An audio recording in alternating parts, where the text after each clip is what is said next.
I made a 1/10,000 guess and was correct on the first try. Anyone else break the universe with super unlikely things?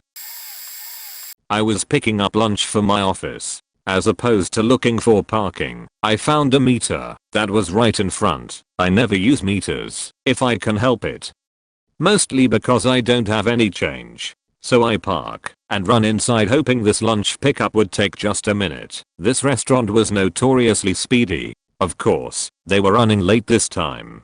And of course, in the split second I turn my head, a bicycle cop finds my car and starts writing the ticket. I run outside and start weaving a tale about how I definitely put in money and I'm so surprised it ran out so quick and to please look the other just this once. The cop looks at me and the conversation goes as follows. Him, once I start writing I have to give the ticket. Me, come on. I definitely put in money and it ran out so quick. Him, well, did the meter fail? That's the only way I can tear up the ticket. Me, yes, it failed. That's what happened. Of course. Him, prove it. Figuring I had nothing to lose I said, sure. I had to run inside the restaurant to get change, cause I had none in the first place. I get a dime and run out to the waiting cop and say watch this. As soon as my dime goes into the meter, the screen flashes fail. There was absolutely nothing wrong with this meter before I put that dime in. I figured I lied so hard I changed the universe. The cop tore up the ticket. TLDR, I told a cop that a perfectly fine parking meter would fail, so he would tear up my ticket. When he asked me to prove it, I did and the meter failed. An unnamed man and I have ran into each other approximate 20 times in my life. I'm 23. I really don't know this guy, but I have ran into him at least 12 or so times I can specifically remember, and there's other times that I just can't pinpoint. The first time I remembered seeing him again was at Disneyland, when I was about 9. Since then, I have seen him in the most random places, like Disneyland another time, Niagara Falls, a camping spot somewhere in Nevada, when I was about 14, the LA County Zoo, and a racetrack in Colorado about 4 years ago. We both recognize each other, but never acknowledge. I will always remember seeing him in because we both gave each other a look of complete disbelief. I hope to one day see him again and see if he has taken note of all of our encounters like I have, and maybe get to know him. No homo, but with situations like these it seems more than the appropriate thing to do edit. Aside from running into him at random stores, another one was at a movie theater in Vegas. Don't remember which one exactly, but it's literally on the inside of a casino. And who knows, maybe we'll never see each other again until our last day, making a moment of eye contact, right before we collide head on in a car crash. Epic.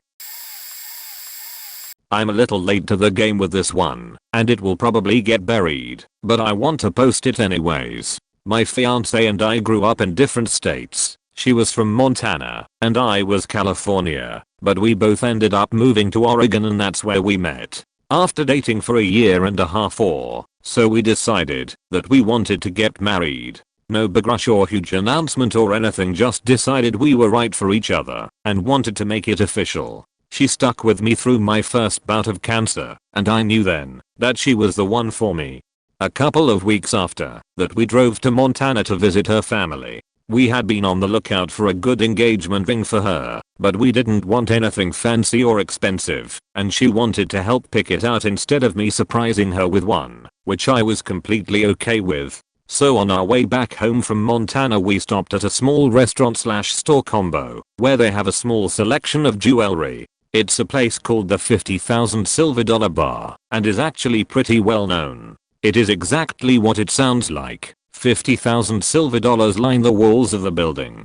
It is right before/after, not sure which, a large pass that is hard to get through in the snow. Anyways we go in, and she finds a ring that she loves, and we get it for her. Later on in the trip on the way back we stopped at a waterfall in Oregon and I officially proposed to her with it. It was a good moment. Fast forward a half a year later, we are talking with my grandma telling her the story. Her jaw kind of drops a little and tells us that my great grandfather used to work as a tow truck driver, and when that bar opened he would go wait there and wait for people who needed to be towed when the weather was bad. Apparently he spent a lot of time there. This was when the bar first opened, and he was one of the first people to place a silver dollar on the walls. She said that if we would have told one of the employees his name, they would have been able to point out which one he had put up. Needless to say, we were quite surprised. I had never even heard of this place before, and we ended up picking out her engagement ring there. TLDR, picked out my fiance's engagement ring at a place my great grandfather went to, so much they still know his name there, and did not know about it at the time. I was in junior high and this girl I talked to, our parents were friends, rode the same bus I did. I got on the bus one day, and in my brilliance as a socially awkward kid, I told her that I put a spell on her, and made some quite convincing hand movements and facial twinges. Ugh, she said, and sat down in her seat ignoring me. The next day she gets on the bus in much of the same way. I asked her how her day was, and, as I randomly pulled something out of thin air, asked her if the curse I had put on her had worked. "Did you hurt your hands at all?" Her face went pale. She took her hand out of her jacket pocket to reveal 3 fingers taped up. She told me she had slammed them in her locker that day. I was just as surprised as she was, but of course, I didn't let her know that. She told her parents that I had cursed her, and consequently, mine heard about it all as well. Never again have I ever felt that lucky at a guess. After a class in my undergrad, I was approached by a girl who'd noticed my t-shirt. It was a shirt for a summer camp I guided whitewater canoe trips for, and it was fairly well known in the camp community. She was wearing a t-shirt from her camp, also very well known. We introduced ourselves and became acquaintances. There's more. The following summer I was at a river doing the annual training with our guides, when she, let's call her Mary, walks up, seemingly out of nowhere. Strange for us to run into each other here, in the wilderness. She was there doing a course to upgrade her whitewater certification. This is in mid-April or so. In casual conversation I introduce her to a friend of mine, who was to be one of 3 guides on a trip we were to lead that summer. There's more. That summer, the 3 of us guys, with our 9 campers, paddled from Western Ontario, Canada, near the border of Manitoba all the way across the province, 750 kilometers over 25 days, on a river called the Etobicoke, which ends in James Bay. We had to take a train for over 24 hours from a couple hours north of Toronto to get to the start, and after all that paddling, we had to fly south to where we could catch a train to a place where there were roads again, so we could drive back to camp. We are sitting in the town where the train leaves, Moosonee, just watching this other trip get in from a river called the Mississippi. This river starts over 800 kilometers away from where we started. It flows from the south and they paddled right into the town we were in. We see some kids portage, carry their stuff, over the hill toward us, and we notice they are using wanigans. Wanigans are an old Voyager style of packing things that amounts to putting all your sheet in wooden boxes and carrying it with tump straps, a strap that goes over your forehead. We speculate idly on which camp that might be, using wanigans. Other than us, we couldn't think of many that did. I guessed one camp, and Mackie, my fellow guide, said I don't think I know anyone from there. I said yes you do, you know Mary. Mary? Yes, Mary, I always run into her. I randomly ran into her at training this last spring. You don't remember? Oh. Faintly recalling, I think. That girl. I point at Mary, the next girl to portage a canoe over the hill. Needless to say we were shocked and overjoyed to have someone to talk to on the long ride home about our experiences that wasn't part of the small cult that inevitably forms on long trips like this. There's more. The next summer, I decide to take a whitewater rescue technician course to keep me current, pun intended, for trips for the next few years. Mary is the first person to walk out of a cabin as soon as I pull up. She's doing a bit of work on the side for the company. Of course. There's more. About 4 years later, I found myself in Mongolia. I was at the end of 10 months of traveling and hadn't seen anyone I knew without planning it first. I'd lived in New Zealand, Vietnam, and after catching a case of typhoid fever, separate story, needed to head home with my newfound low budget, but not before one last adventure. The plan was to do a 20-day, self-guided horse trek with a friend I'd met up with. We were both canoe guides at the same camp in Canada, So we figured we could hack this trip if we treated it like a canoe trip with horses. It worked out.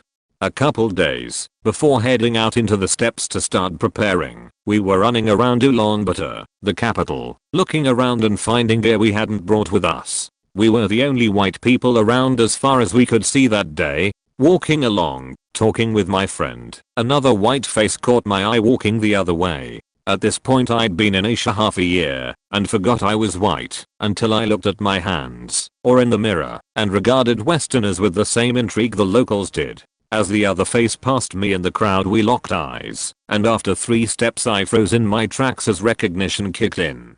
I turned back to see her staring at me. "Mary, what the fuck are you doing here?" We hugged. She told me she had just finished a 20-day canoe trip through the steppes and we should come see the pictures. She took us back to her place. She had rented an apt with a bunch of other Canadians who all looked bewildered that she'd fished a couple more out of the maelstrom. We caught up over trip pictures and bid each other good luck till the next encounter.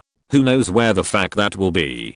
TLDR, I keep running into the same chick over and over again, always in the most remote places.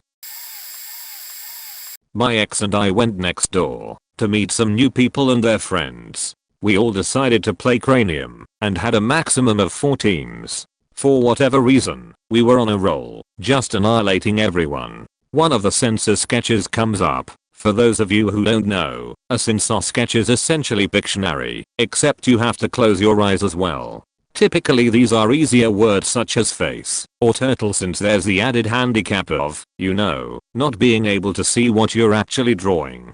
Anyway, it was a group censor sketch, so 4 people were drawing, with their eyes closed, to each of the respective partners. The first person to guess got an extra turn, or something. I and the 3 other people look at the word. We all look at each other thinking, how the hell is anyone ever going to get this word? We close our eyes. Someone says, "Go." I put my pencil down on the paper and move it about 2 centimeters straight to the right before my ex goes evolution. Myself and the other people drawing stop.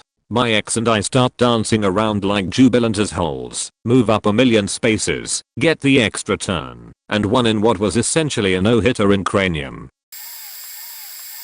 Fantastically wonderful. But for anyone who likes to lose themselves in Nerdville, or simply resides there permanently, let me say that the wonder of probability is that doing something highly improbable is as wrong as eating string cheese. That is, it is no big deal. All probability says is that, generally, an event takes place once in insert number here. Generally is the key. In fact, transistors provide an example of electron tunneling, which is the improbable event in which an electron tunnels through a solid despite the fact that classical physics says it ain't happening 100% of the time, because the particle does not have enough energy to penetrate. The probability, via quantum mechanics, says that the probability is never zero as a consequence of the wave-like character of all particles. Literally, all particles, including your personal particles. There is some non-zero probability, though it is wicked small, but not zero, that while you read this, you will fall through floor. Seriously, not enough time has passed since the beginning of the universe for us to say that such an event is likely to have taken place even once yet.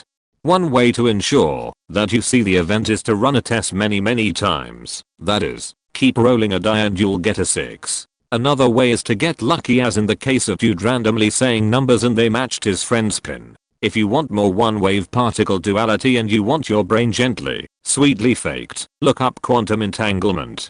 Some dudes are making amazing things happen in science this very month. This one actually worked against me, which is a shame but good nonetheless. I was at a friend's house, and we had just been playing poker. I was feeling in the gambling mood, so I picked up a dice and began rolling it and trying to guess the number it would land on. My buddy said, "Hey, if you guess what the number is, I'll buy you a pizza." A full goddamn pizza. All I had to do was guess right 1 in 6 right. Well, I didn't get it. I convinced him to let me try again, and again, and again, but to no avail. I began to bet things I had on me. Pence, guitar picks, etc. But every time I called the wrong number and did not win a pizza. I must have rolled for the pizza 30 times. He decides he doesn't want to bet anymore because I lost, and whatever, that's fair. When it gets time for us to leave, there are 6 of us, and only 5 spots in the car. Oh shit, someone has to ride trunk. It was about a 30-minute drive too, so we decide we all will call a number on the dice, and whoever it lands on rides trunk. We all call numbers. I pick 3, and I'm holding the die. I give her a good toss, and it bounces on the table. All of us, dead silent. My blood pressure, skyrocketing from the sheer intensity. The dice finally lands right side up. It's a 3. So, out of 30 chances to win a free goddamn pizza, and 1 chance to have to ride shitty trunk, I faking lost sheet hit the fan. One of the most surreal moments of my life. My friend, we'll call him Ricky, comes over to hang out. We end up on my computer looking for games to play, 5th-ish grade. On a whim, we decide to browse the games on what I believe was games.com or some similar genetic website. He clicks on a random game, out of thousands, clicks on a random instance of that game, out of hundreds, and clicks on a random username, out of the 4 or 5 playing that game at the time. He sent the message, "Would you like to touch my penis?" I know, but it's 5th grade, so give a break, and the response we receive, after giggling our ass off is, "Ricky?" Now of course we are freaking the fuck out at this point and exit out / turn off the computer / unplug it / burn my house to the ground. The next day in school a friend of ours asks us if we sent that message. Holy shit, I respond, we did. Was it our username that tipped you off? Nope. Our friend says it just seemed like something you would say, so all on a series of whims, we hang out, go on the computer, check out that website, pick that game, select that instance of the game, click a random username, and send an arbitrary dick message to a random internet stranger who we are best friends with.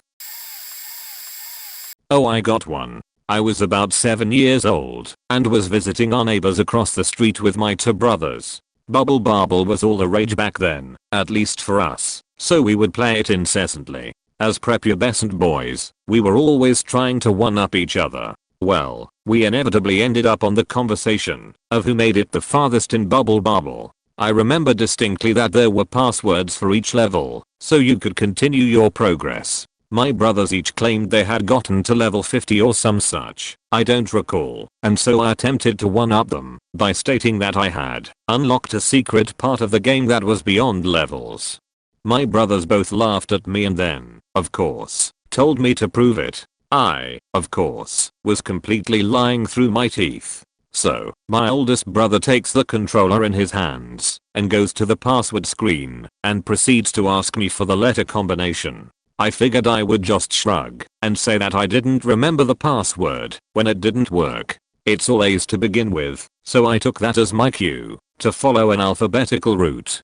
A, B, C, D, I said. My brother waited. A, B, C, D, yeah, right. So, what's the final letter? E. No.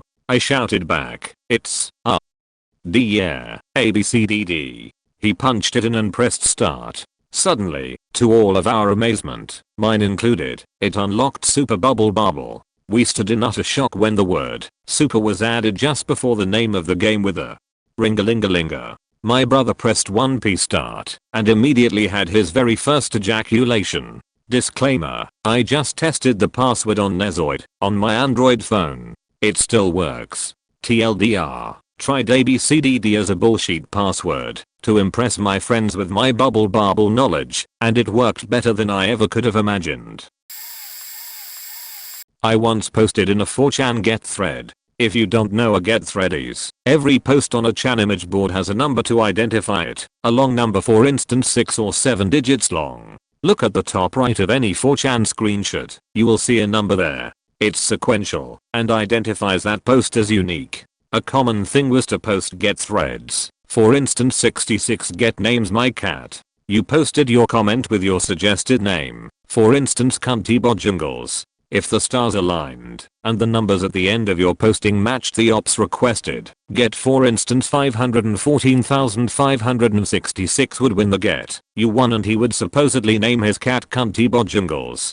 Anyway, I can't remember the context of this get thread, but it was a 000 get. I posted a derivative of the popular 4chan character Epic Fail Guy, wearing a Che Guevara bandana and speaking Spanish. I know he wasn't Spanish. It won the 00 get, which was pretty funny. A lot of people found it amusing, and it was the first time I had ever won the get, so I celebrated my victory by posting again another version of the Che Guevara brand of Epic Fail Guy in a different pose.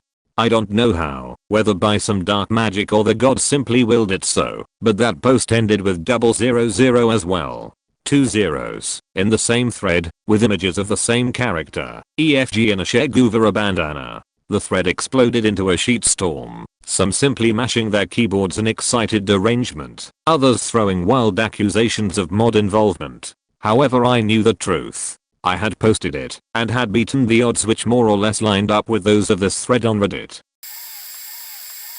Will probably get buried, but here goes. So in my freshman year in college, me and a few friends from my dorm floor decide to play the board game Clue. I've never played many board games, let alone Clue, but I agreed to play because I couldn't find anything else to do. I've never played Clue, as I mentioned, so there was a little explanation involved after we sat around the table. So the game began, and if I remember correctly, when you enter a room you are allowed to guess who the killer was, in what room, and with what weapon. The turns went all the way around the table, and then back to me, where I rolled enough to be the first to get into a room. I can't remember which room though. So I had the first guess in the game, so I picked the killer, the weapon and the place of murder. I wish I can remember the 3 I picked. I think it was Professor Plum with a rope in the library. Everybody looks at their cards one by one, and one by one they all shake their heads. We all think there's gotta be a mistake, until we open up the envelope to discover I had nailed it on the first guess of the game. I went insane. The chances of this happening are so slim. If I hadn't sat where I sat at the table, picked the token I picked, the dice rolling the right amount for me, and from my friends, and then picking from a huge combination of choices, there's almost no way it should have happened, but it did. We played another game, after I stopped freaking out. Me and all of my friends were playing Catchphrase, the game where it's basically hot potato with teams, and guessing random objects. We were passing the game around normal when my teammate gets the machine before he says a word. As soon as he presses the button I say the first word that pops into my head, trying to be funny. Nats actually just looked at me stunned when she showed the rest of us. I guessed it. We all freaked out. There are thousands of words programmed into that box and I perfectly guessed one. Best moment of my life edit. I just remembered my other greatest moment. Me and my 2 roommates were sitting on the couch one night chillin'. My roomie starts shuffling a deck and asked me to name the top card, and my other roommate Tree to name the bottom card. We did this for about 10 minutes with neither of us guessing correctly. My roommate asks Tree what the top card is. He instantly replied, 3 of diamonds. He was correct, and we started to celebrate. Out of nowhere while we were celebrating, my roomie looks at me and says, bottom card? I look Tree square in the eye and say 9 of clubs. We all freaked out because it was correct. Me and Tree promptly quit the game because there is no point in ruining perfect luck. My buddy and I met up at Taco Bell, and then we went to check out a porn store. We still both had soft drinks from eating at TB. When he went to drop me off again, he pulled his driver door up super close to mine, and he put my drink cup on my side mirror. In retaliation, I left his car door open and ran over to my car. Had to run around the back of his car, and I grabbed the drink. As I'm running, he's peeling out. Had some kinda BMW at the time, so actually kinda fast, and I sidearm. I'm right-handed, so take it to the left and whip it to the right, kinda sidearm. Throw it right at his car. I have horrible aim, so it kinda went in front of his car. Moments later he screeches to a halt, opens his door, and literally, I mean it, falls out onto the ground laughing. I thought he was hurt. Turns out that while he was peeling out, the drink rolled across the windshield, and as the door was closing, pushed the drink inside the car and set it on the passenger seat. Perfect. I had a few other crazy cases. We came to know Crazy Tosses and the like as Jekrum Throwswell, my real name. Another involving TB cup and car. We were cruising down a 25 miles per hour road, and I decide I'd toss the cup up into the air and forward out the passenger window. landed on the hood of the car, and it sat there. Another time did it with a tennis ball. I can't prove any of this, but I did also kick a volleyball diagonally across a basketball court and get all net. My absolute all-time favorite though, my best friends and I, middle school aged, playing Heraclix at one of their houses. We were of the age that we thought calling someone gay was a cool way of saying they aren't cool. I got called gay a lot. So in the game of Heraclix, you roll 2d6s while attacking with your superhero Judas. After the game, my friend Shane turns to me and says, "Joe, you're gay," and of course I say, "No, I'm not." So he grabs the dice. His cousin is there laughing the whole time, as is my other friend Mike. And he hands them to me. If you roll a critical hit, 2 6s, without probability control, the ability to reroll. We actually did talk like this. I will never ever again call you gay, and neither will Mike. You agree, Mike? Yup, well, I'm up in arms about it. I don't wanna risk this, cause if I lose I'll never hear the end of this. Eventually they talk me into it. It's just one roll. I roll. Double faking 6s. Shane, I think we need a reroll. Everyone else goes wild. They still called me gay. After lunch breaks at my school, we end up waiting in the hallway for a teacher to come and open the door to our homeroom. Anyway, me and my friend got up to the door, and there were a lot of people standing outside of it because it was locked. So I kinda tapped my friend on the shoulder and went, "Watch this." I hovered my hand over the door, and just then, a teacher opened it up from the other side. She must have been in the class for a while, but I guess she just didn't open it until then. I gave my friend a nod and proceeded to walk in. I'm honestly surprised as to how suavely I handled it, cause I was in shock too. Oh, and this one happened to a friend of mine. There was a power outage in our end of the city, and since it was pretty late at night, there wasn't much to do. So he was sitting in his kitchen eating a bowl of cereal, and he thought to himself, if I raise my hands, the power will come on. So, he raised his hands up, the lights came back on in the city for a second or so, and then the power went back off. I actually know what point that happened to, cause there was a second of power for me at my house too, and my dad who was driving at the time. The street lights flashed on and off. Not me, but my friend. We'll call him Nick. Nick plays these arcade dance games. One day in 2005 he was invited to the house of someone who helped develop a game called In the Groove. The second version of ITG, ITG2, being the creative bastards they are, was just released, and it wasn't fully unlocked yet. The unlock codes get released with time, and there were 2 more, until it was fully unlocked. So Nick is playing ITG2 at the developer's house with him, and Nick glances at the developer screen and sees some text. Vertex to unlock code XXXXXXXX, and he sees the first several commands of the code. He burns them to his memory. He goes home and writes a script to generate the remaining possibilities of the code. Another 7 characters with 4 possible entries. It meant there was 2,401 possibilities. He prints the document out. It's the size of a decent manual. He goes to the arcade the next day with his friend. We'll call him Mike. He and Mike start up a round. Mike says, "Which one do you want to try first?" Nick opens up the packet and points to a random sequence and says, "This looks as good as any." They get the code on the first shot. While I was in high school, me and a couple of my friends were getting our stuff put into our lockers to go to lunch. Well, I had just finished drinking a Coke/water, don't remember, and I was looking for a garbage can to throw it in. I see one, but it is around 25 feet from where I stood. So I turn to my friends and ask them, "What would you guys do if I get this in?" They looked at me, and then the garbage can. Mind you, this garbage can was mounted to the wall and the opening was perpendicular to the floor. One buddy says, "I'll let you drive my truck around school for a week," and my other friend says, "You are Jesus."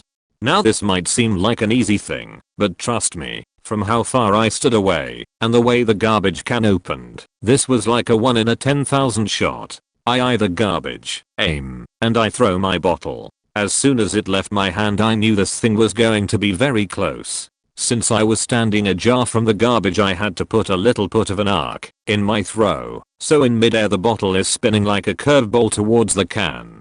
The bottle hits the edge of the opening, hits the other edge and bounces in. Well, me and my friends go apeshit and everyone in the hall is looking at me in awe. I felt like a god for just a moment. Two teachers run out of their classrooms asking what the hell we are screaming about, thinking a fight had started as everyone in the hallway was screaming. We all look at them and in unison say nothing. Then we went for lunch. TLDR, threw a bottle into a garbage can, which seemed impossible, and it went in somehow. When I was a kid, I faking loved the Guinness Book of World Records. I have no idea why. I just had a massive pre-boner for trivia. On long car trips, I would read that year's latest edition for hours and interrupt conversations every 5 minutes with new fun facts for everybody. One night when I was 8 or 9, my parents were having a dinner party and all the adults were playing Trivial Pursuit while I and the other kids were playing games, probably Mario Kart. I happened to overhear one of the questions while I was waiting for my turn to play. It was something along the lines of, what happened at 5:14 p.m. on November 9th, 1965? Disclaimer, I totally just had to Google the date, and I have zero recollection of what the actual time was.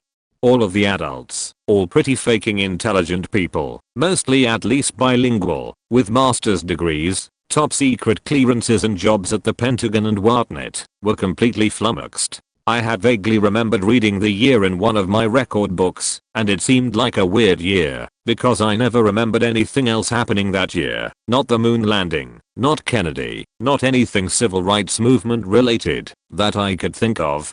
So, after they'd all given up, they were about to ask the lady with the card what the answer was, when I walked by the table on my way to the kitchen to get some more juice, and I said, it was the biggest blackout in history, and kept walking. They all looked at the lady with the card, who said, the lights went out. Pretty sure that created a really overinflated sense of pride in me for my parents until high school, when my academic performance confirmed without question that it was, in fact, just a fluke. I had a small fender bender while driving home from the beach one night. I was coming to a stop sign, and I stopped just a little too short and bumped this guy's bumper, very lightly, but still enough to feel solid. Also, I always stop far back where I can easily see the back tires touch the road. You see, I was tired and had passed out at the wheel just before I was about to stop the car and rolled into the guy. Anyways, this guy gets out of the car and starts flipping out, waving his hands all over the place, and so does his wife. They are both waving their arms all over the place, looking very pissed, and I feel so bad. But neither of them is making a sound, just motioning a lot. The guy inspects the damage and looks at me and points, then he claps his hands and makes a washing motion with his hands. I ask him if he is sure. I offer my insurance info and everything. He makes a motion that it is okay. We go our separate ways.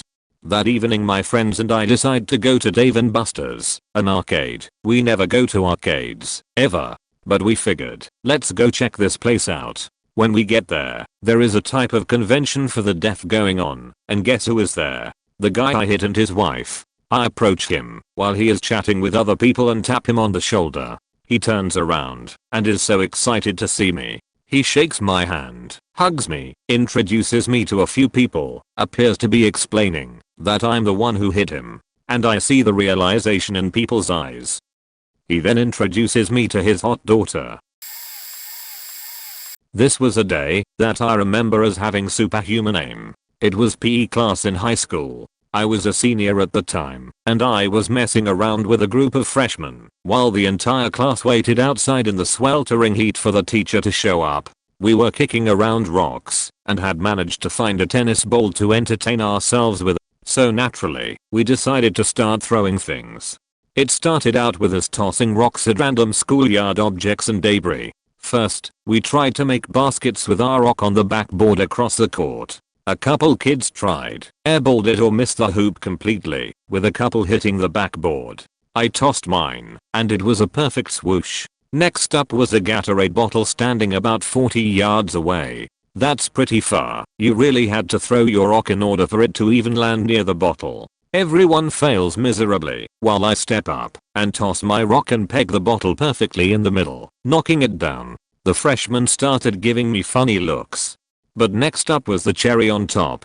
We pick up the tennis ball and look around for something to hit. I see that in a concrete wall 10 feet away from us is a hole at most a few millimeters larger than the size of the tennis ball. I point to it and suggest that we try and toss the ball into the hole. Of course, everyone fails. Even I with my string of luck expected to miss badly. But of course, I step up and proceed to casually toss the tennis ball into the hole practically no larger than the ball itself, getting stuck with an audible pop. The looks on everyone's face said it all. I could hardly believe it myself, but of course I played it off, as if it would surely happen. From that day on, I was known as the kid with crazy aim.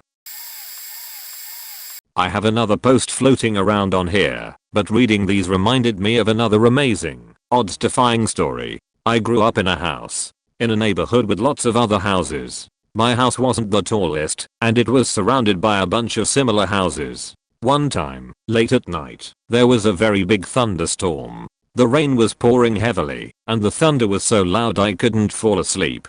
I remember one especially bright strike of lightning, which was followed almost immediately by a loud crash of thunder and my doorbell ringing. My initial thought was, who would ring our doorbell at such an hour? However, as I thought about it more, I came to the conclusion that lightning had struck my doorbell. That was the only explanation given the timing of the doorbell following the lightning. Sure enough, the next morning, I went on our front porch to check the doorbell and there was a perfectly circular hole with roughish edges, a couple millimeters in diameter, right in the middle of the button. As an aside, I tested the doorbell, and it still worked. Fast forward a few months. My parents had replaced the broken doorbell button a few weeks after it had been broken. There was another thunderstorm one night, and the lightning and thunder were keeping me up. There was one especially bright flash of lightning, which was followed immediately by a loud clap of thunder and my doorbell again. Yup, lightning had struck it again. I checked the doorbell button the next morning, and sure enough, there was another hole in the button, this one a bit bigger. But it was quite circular and smack dab in the middle of the button. TLDR, lightning struck my doorbell, twice. This will probably not be seen, but what the heck. When I was in HS there was a kid there with autism, can't remember his name now. He walked around pulling on his earlobe all the time. All the teachers liked him and treated him nicely. He would just walk the halls sometimes and walk into a class, and a teacher might stop the class and talk to him or introduce him to the class, etc. One of the reasons everyone liked him was this thing he could do. Anyone, and I mean anyone, student, teacher, whatever, who had never met him could walk up to him and say, "Hi, can you tell me my birthday?" 90% chance he would get it right, month, day and year, first try. He had off days, and after he did maybe half a dozen or so he would seem to get tired and start slipping, maybe hitting the month and year or month and day only, and then he was done for a while. Also, when we were dating my wife mentioned going into a gas station about 90 miles from town one day and seeing a kid there. He was about 12, looked a lot like me, and she said something about him seemed unusual and familiar. That is, he seemed like me, looks, mannerisms, attitude, everything. He walked right up to her, never met before, and started talking like they already knew each other. He had the same interests as me, talked like me, and had virtually the exact same name, a couple letters different in the first name, everything else identical. He then asked her on a date. Remember, he was 12, she was triple that. Yes, her eyes were saucer-sized at this point. She tried to be polite to him but said no, bought her items, and left. 6 months later, same gas station, the same kid walks up to her and says, "Hi, remember me? Want to go out? What the hell?" 2 stories for you guys, both involving my friend, known as Cheap Puds or the Puds he likes skating, Tory Pudwill, etc. First one, we were in the hallways at school just messing around when one of my friends pulls out a coin and says call it. 2 of my friends guess heads and tails and they look at T-Puds who, with the Paul Rodriguez grin.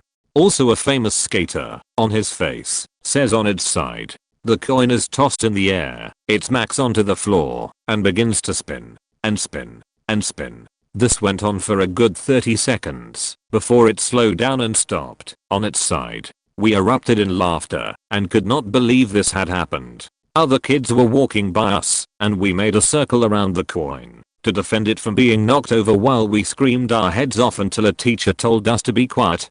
The second amazing moment again involves Cheapwoods, which is pretty funny because despite these lucky moments, he's one of the most unluckiest kids I have ever met. One of my friends made a little game out of trying to toss whiteboard expo markers onto the cell at the bottom of the whiteboard. So he's doing this one day during lunch and faking up a lot, and then in comes Cheapwoods with his fast food, picks up a marker from across the room, turns around, and throws it backwards. And of course, it lands perfectly. There was more screaming to be had as we hugged him. I've had many times throughout my life where I would have a ridiculously fast reaction time to things that almost anyone else would have been blown away by. For example, oftentimes people in my elementary school would be like think fast and then throw something, usually slow enough that someone actually could react, but I remember my friend was one of those jerks that would actually throw something at you really fast before even finishing the phrase. Once he threw a pencil at me as hard as he could from a few feet away, and I immediately moved to the side and caught it. Another time, freshman in high school, we were walking back into the school from playing kickball outside during a fired class. My friend was a bit behind me and to the left, playing with the kickball, when suddenly he chucked the thing at the guy only about a foot or two in front of me. They were friends, just playing around, and the ball bounced off his back, and within the half second I had to notice it. I reached up and caught the ball. The entire gym class stopped in awe, and I felt really awesome after that. Also, recurrently things like the first incident have happened with other things too, like small erasers and such. I'm not sure if I just randomly have amazing reaction times throughout my life, but I'm more often than not a pretty slow person when it comes to things coming at me. Maybe it's just the video games. I can't say that I have ever guessed anything like that. I do believe that the universe has a tendency to answer me rather quickly. My 3 most memorable, but not the only, I had just broken things off with an abusive jerk 3 months before. During our relationship I had always left my PS2 at his house. I had some friends over, and we decided to play some DDR. This was the first time I had touched it since our breakup. Pop open the tray, and there is his favorite movie. I pick it up, and laugh to my friends I'll never speak to that jerk again, but at least I got his favorite movie. My phone rings, and it's him. He didn't ask about the movie, but he did want to know if I had bashed in the hood of his car and slashed his tires.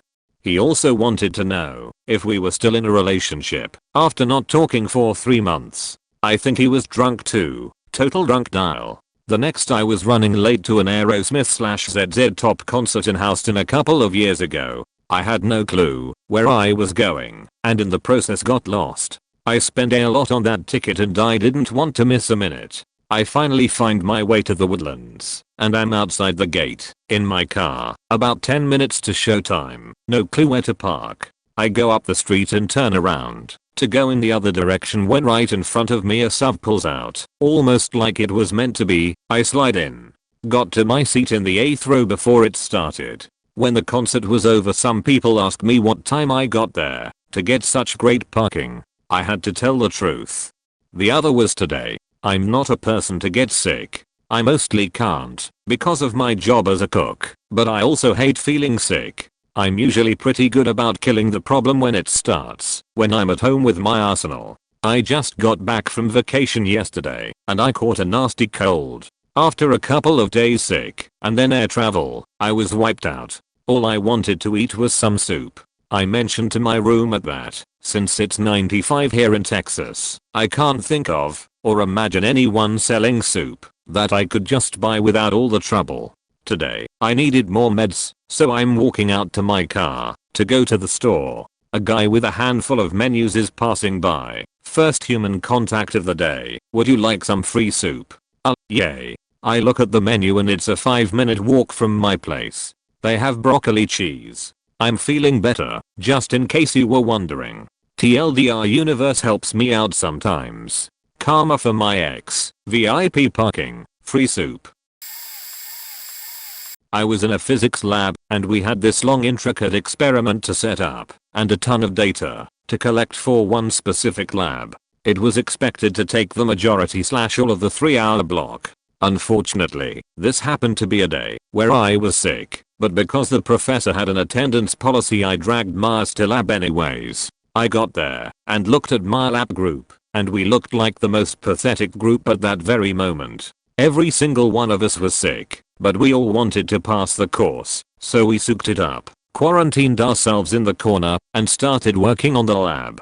Now, this specific lab had an online portion. You record some data, input it into a program. The program will decide if your answers are reasonable or not, and then you can move on to the next part. So, my group is looking at this setup, and we all realize that we really don't want to do it. So we look at each other, collectively nope, and decide to try to BS the answers. There's no penalty for being wrong, so why not? We start scrolling through the open parts and just start making up values 0.28, 1.4, 0.19 and just go through every open blank and put something there. We do this for about 17/24 blanks and then click submit. Every single one is marked correct. We all kind of stared at each other for a second and then decided to roll with it. We used the values that were marked correct to guess the others. Got 100, and we were out in under 30 minutes. Tar thought the entire thing was hilarious.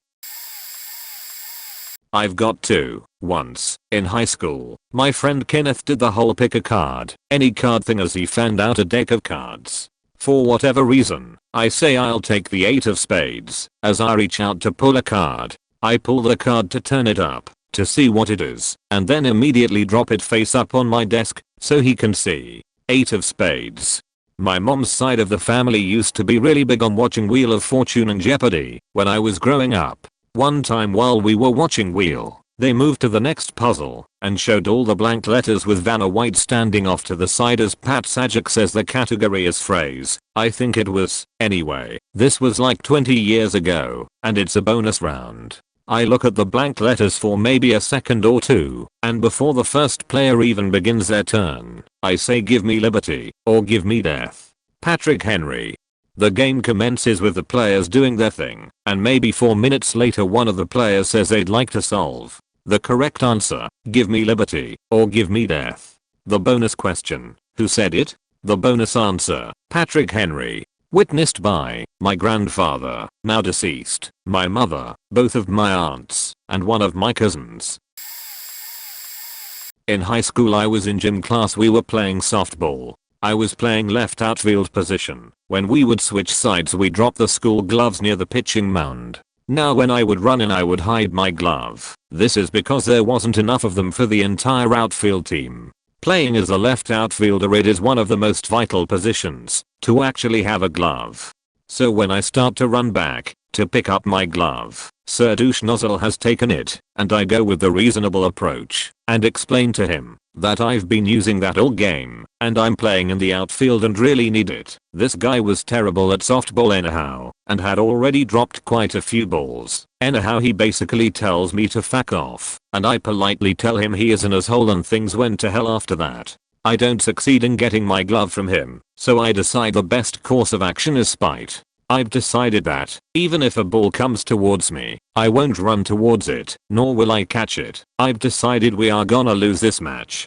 Very first person at bat mashes the ball directly towards me. I'm standing there with my arms crossed on my chest, and I'm watching this ball sail towards me. My thoughts at this point are fuck, I hate that guy. This ball is really coming at me. Holy shit, it's going to hit me. I start to panic at this point, and this is all happening extremely quickly since I realize that this ball will quite literally almost hit me. So I casually extend my right arm and caught the ball without moving one step in my right hand gloveless, which actually didn't hurt at all. Now the troll coach shouts out, hey Sir Douche Nozzle, Tonzoffo catches better than you without a glove. It was one of my most memorable high school moments.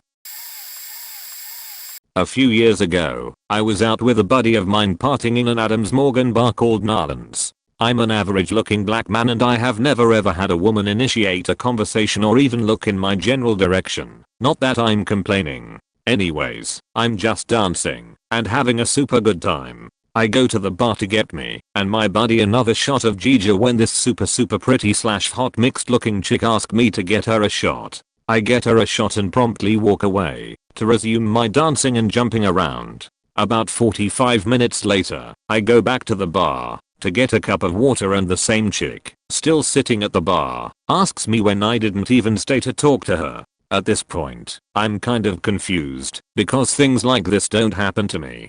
I told her I normally don't talk to chicks when I got out. I just like to dance and go home when the night is over. That's how I catch my fun. Anyway, we have a brief conversation. I find out she is a South African exchange student. She's relatively new in town and asked me if I could show her around sometime. She asks for my number, which I give, and I proceed to go back to dancing. Next morning, I get an unexpected call from her, and we talk for about 2 hours. Fast forward to the next Saturday. She called me asking me to give her a ride to a friend's house, who was throwing a party in Georgetown. I wasn't too thrilled to drive from Silver Spring to NWDC and then to Georgetown, but I say cool. I get to her house and I call her telling her I'm outside. She tells me to come inside the house. This doesn't make me happy as I want to get home early. I proceed to go in, and this chick was dressed in a loose-fitting top and a miniskirt. She invites me into her room and I can see a half-empty bottle of red wine and I could hear soft R&B music playing. Things start to happen, and before I know, we are grinding to Jadisi in her room. Before I can say Captain Jack Sparrow, she's naked and on top of me. Suffice to say it was a good night. We eventually fell out of touch, but this event was one that I know will never happen for me again. I felt lucky. One day there was a new radio station in town. They had advertised contests they had posted on their website. I was bored, ended up entering them all. About a week later I receive a phone call from a lady at the radio station. "You've won tickets to see Oasis." "Awesome," I say. "In Vegas." I'm like, "Vegas? Oh my god. Awesome." I had never been on a plane before, let alone all the way across the country to Las Vegas. It was only a day there. Fly out on Saturday morning, fly back on Sunday afternoon. I was elated though. About 6 months later another radio station in town was having contest. Text the word Vegas to win a VIP trip. I texted with the thought in the back of my mind that I wouldn't win. No one wins 2 trips. The following Monday my phone rings. It's 98 Rock. The gentleman on the other end of the line is telling me I had won a 5-day 4-night VIP trip to stay at the Palms and see Ludacris and Depeche Mode. I think he was expecting to hear more excitement on the other end of the line, but I was in disbelief. So I got to fly to Vegas again, with much more time for activities. To ask to experiences I'll never forget. My friends say I have the best and worst luck out of anyone they know. I've also been hit by 2 cars and a carnival ride, but I'll save those stories for another day. TLDR won 2 trips to Vegas from 2 different radio stations within 6 months of each other. No one ever believes these were unrelated occurrences, but I'll tell it. I ran the Tough Mudder with a group of guys in town for a bachelor party. The plan afterwards was to get cleaned up, and then I'd meet up with them at the hotel, where they were all staying, so we could all head out for the nightlife. Most were from out of town or in town, but had families, and thus wanted to stay overnight in the hotel, but I have a house very nearby, so I just stayed at my place to save some money. I called my friend to join up with them, and he said cool, we are in Embassy Suites, room 492. That was very close to my place as I'd been told it was, so I headed over there, went up to the 4th floor, and found the room. The door had been left cracked open. It was shut on top of that lever/lock deal, so it wouldn't shut all the way, so I thought cool, they left the door open for me, since they're expecting me. I opened the door and walked in, and there were 2 naked women hanging out there. Nobody else. One was in front of the mirror getting dolled up, and the other was sitting on the couch playing on her phone. Again, both completely naked, and both hot. They both knew I had come in, but neither even bothered to look up, as though it was completely expected that a man would walk in that room. My first thought was I didn't realize it was that kind of bachelor party, since I know these guys well, and wasn't expecting that. My next thought was wait, where is everybody else? I stood there stunned for a second, and then just walked out into the hallway, and called my friend to ask where is everyone else? He said, what do you mean? Room 492, like I said. Me, I just went in room 492 and no one is in there but two naked girls. Him, what? We're all sitting here right now. Are you sure you went to 492? I checked the room number again and it was absolutely room 492. I said, is this the right hotel? It turns out they were at the extended stay, not the embassy suites. Both were very close by, so there were no red flags. It was too far from my house. Both had similar names. I still never found out what was up with that room. When I got to dinner, not one of the 20 guys there believed me, except the guy on the phone. TLDR, what are the odds there would be two hotels both very close together with very similar names, and at the same room at the wrong hotel? Would have the door cracked open for a guest, and with naked women in it who were expecting a man, and my friend accidentally gave me the name of the wrong hotel to go to, and this was during a bachelor party, so it would seem somewhat plausible, and yet it was a totally unrelated thing. PS. Before you ask, no, I didn't head back into that room, even though I knew they were expecting a guy. Looking back on it, I'm really proud of myself. I didn't for a whole host of reasons. For one, I was married, and I don't roll that way. 2. What would happen when the guy or guys they were expecting showed up? What if they're some crime syndicate, or drug dealers, or who knows what else, and I'm in there with their women? Pretty happy about my choice. Many years ago, I believe 16 years old at the time. I had just broken up with my first girlfriend. I thought my life was over. I went outside of my house to take a walk, crying like my life was over. At the time I was so in love, at what I thought was true perfect love only a 16-year-old could have. I said to myself, I want to die today. So I started walking towards a very busy intersection down a few blocks from my house. Living in New York City at the time, I had plenty of cars to run me over and make it fast, I had thought.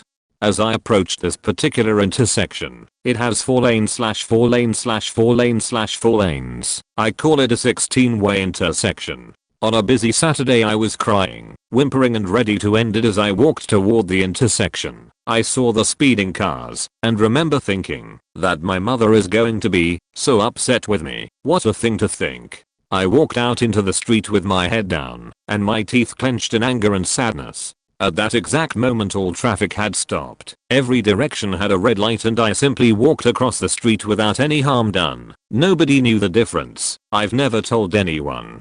I figure that the chances of nobody turning on red, nobody driving and all lights turning red at the exact moment were very low odds. I use that mistake as a turning point in my childhood and my life. 25 years later I have 5 wonderful children and a beautiful wife who I'm thankful for. It was November 2003 and my 56-year-old dad was giddy. I never doubted my parents' love for each other. I have many memories of seeing them slow dance to bell-rubbing music in our kitchen. However, neither of them were particularly gift-wise on holidays. Valentine's Day might warrant the obligatory flowers, a birthday would be a catalyst for a card from the kids, but holidays, in their minds, never seemed cause for extravagant gift giving. So, we are all sitting around the kitchen table in early November, drinking coffee and sharing a crossword, when my dad looks at my mom and says, "You'll never in a million years guess what I got you for Christmas." His grin was huge. Of course, mom was taken aback for a few reasons, but mostly because since when did anyone in our family buy Christmas gifts before December 24th? You can guess, but you'll never get it right, he prodded. "You're on," was her reply. There's no way. We've never even discussed it before. You have no idea. So, mom asked for a piece of paper and a pen. She said she would write her guess down on the slip of paper, and without looking, dad would put the paper in his wallet. After she opened her present on Christmas Day, he'd read the slip of paper. What would the prize be for the winner of this bet? After 36 years of marriage, apparently bragging rights would suffice. So, she tore a piece of paper off the newspaper and scrawled 2 words on it. Dad placed it in his wallet, and that's where it stayed for the next month and a half or so, amid constant trash talking from both sides of my parental duo. Christmas morning arrives, and, by this time, we, including my brothers and sister, are all anxious for the great gift opening. Dad hands my mom a heavy wrapped box and dares her to open it. It may sound silly, but you could have cut the tension in the air with a butter knife. She opens it and begins laughing. She places the gift down and starts jumping around like a contestant on The Price is Right. My dad's face is one of disbelief and shock. We all shout, "What's in your wallet?" He pulls out his wallet, pulls a well-worn slip of newspaper from it, and reads, "Gumball Machine." And there it was, in my mom's 5th grade teacher script. Sitting on the floor next to her was a vintage gumball machine from an old Ford dealership, filled with brightly colored gumballs. I had never heard my mom talk about gumball machines. She didn't collect things. To everyone in the room, it was clear this gift was out of left field. "How did you know?" he asked. "I'm psychic," she replied. Sure, she probably saw his eBay history or stumbled upon the information in some even less interesting way, but that day she was psychic, and we had no reason to challenge her. My dad passed away the following May. That crumpled up slip of paper he kept in his wallet now sits in a clear glass Christmas ornament and has a place of honor on my mom's tree each Christmas. TLDR, my mom guessed her Christmas present and made my dad eat crow. I flew to New Orleans for a wedding in I think 2001. In the departure terminal there were these to Carolinagrads, and since our plane was delayed we had struck up a basketball conversation where I made fun of Coach Doherty. We board the plane, and it turns out they're sitting next to me. They're pretty obnoxious the whole flight, and I'm glad when we finally land. We go to the rehearsal dinner, which is extremely stuffy and hot, so at some time I walk outside to get some air, and as I step out of the door, the two guys step out of the adjacent door. It turns out they're also there for a wedding and are at a different rehearsal dinner at the same banquet hall. I think it's a funny coincidence, but I don't see them again that weekend and put it out of my mind. We get back into Raleigh, and as my luggage comes off the conveyor belt I notice the bag is ripped and one of the pockets I had locked, pre 9/11, was completely unzipped. As I start to quietly flip out, someone else says, "Hey, that's my bag," and I look up, and it's one of the Carolina dudes. We had the same exact luggage, which I had never seen another traveler besides myself using. It was crazy. My bag came out soon, and it was fine. Then when we go to claim our car from long-term parking, the Carolina guys are of course parked right next to us. I'm really terrible at darts. I was with my girlfriend at a bar in DC while in town visiting her friends, and there was a dartboard. We decide to play to kill some time while her other friends are mingling. She is pretty decent and I'm terrible. At one point I chug a bit of my beer and look her in the eyes and tell her, "Wouldn't it be funny if I was actually really good at this and was just letting you win so I could come back in the end and impress you?" I had a huge smile on my face and said to her, "Pick a number." She picks 18. I'll let the dart fly, and wacko, it hits 18. I play it off and think to myself, crap, that was sheer luck. The next 10 or so shots, I close out a few numbers all while she calls out what I should hit. I start having fun with it and have her blow the darts, throw the darts and turn around to kiss her without looking at where they land. Start throwing darts quickly without taking my time, etc etc etc. They all land. This was a few months ago. I think she is still convinced that I'm actually good at darts and I was messing with her. I have never been able to do any of that again. I mean, I tell ya, moral of this story, it's a 1/10,000 chance I would even have a girlfriend, and a 1/1,000,000 she would be with me for as long as she has been. It was July 4th. 2011 at approximately 1 AM. I was coming down from a pretty good mushroom trip with my brother and a friend of ours where we just sat around our fire pit and waxed poetic about the universe and how creepy mosquitoes are. After searching for something to listen to on my brother's laptop, we came across some videos of Michael Jackson's last live shows, and we were just stunned at his smooth yet savage skills. We speculated that he must have been an alien or a dancing reincarnation of the Buddha or something, and eventually we went back to the fire to pet our animals. I almost just typed "pet our animals" in a ho. We decided it was about that time and we went our separate ways for the night, but since I wasn't tired I decided to go lay on the trampoline and look at stars and stuff. I was thinking about MJ and replaying the night in my head while admiring the distant suns, and I had an idea. Maybe if I concentrate hard enough on a certain spot in the sky, I would see a shooting star. So I put my mind grapes to work and looked intently to a small patch of black in the night sky, and though in my head I will see a shooting star, in no more than 10 to 15 seconds a bright streak appeared exactly where I was looking, and it was then I knew. It was him. It was Michael Jackson. TLDR, summoned the ghost of Michael Jackson riding a shooting star with my eyeballs. I still can't believe this one. The very first time I was invited to one of my friend's places, he was showing me his customized Nike football boots, on which he had his girlfriend's name added. After showing me the first boot, I asked whether the same name was on the other boot, or whether there was something different on that one, for instance his own name, so he'd have Ben on one boot and Lisa on the other. He looked confused and asked why would I put something different on the other one. Well, you could put your own name, or some other girl's name, that'd be pretty funny as well. So you'd have Lisa on the one boot, and, I dunno, Sarah on the other one.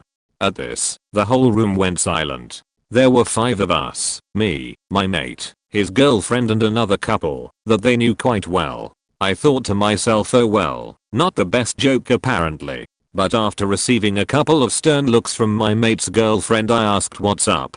They went on to explain that my mate had once cheated on his girlfriend with a girl named Sarah. Everyone in the room had known this apart from me. His girlfriend looked so pissed because she thought he had told me. We hadn't known each other that long yet, so that would have been inappropriate.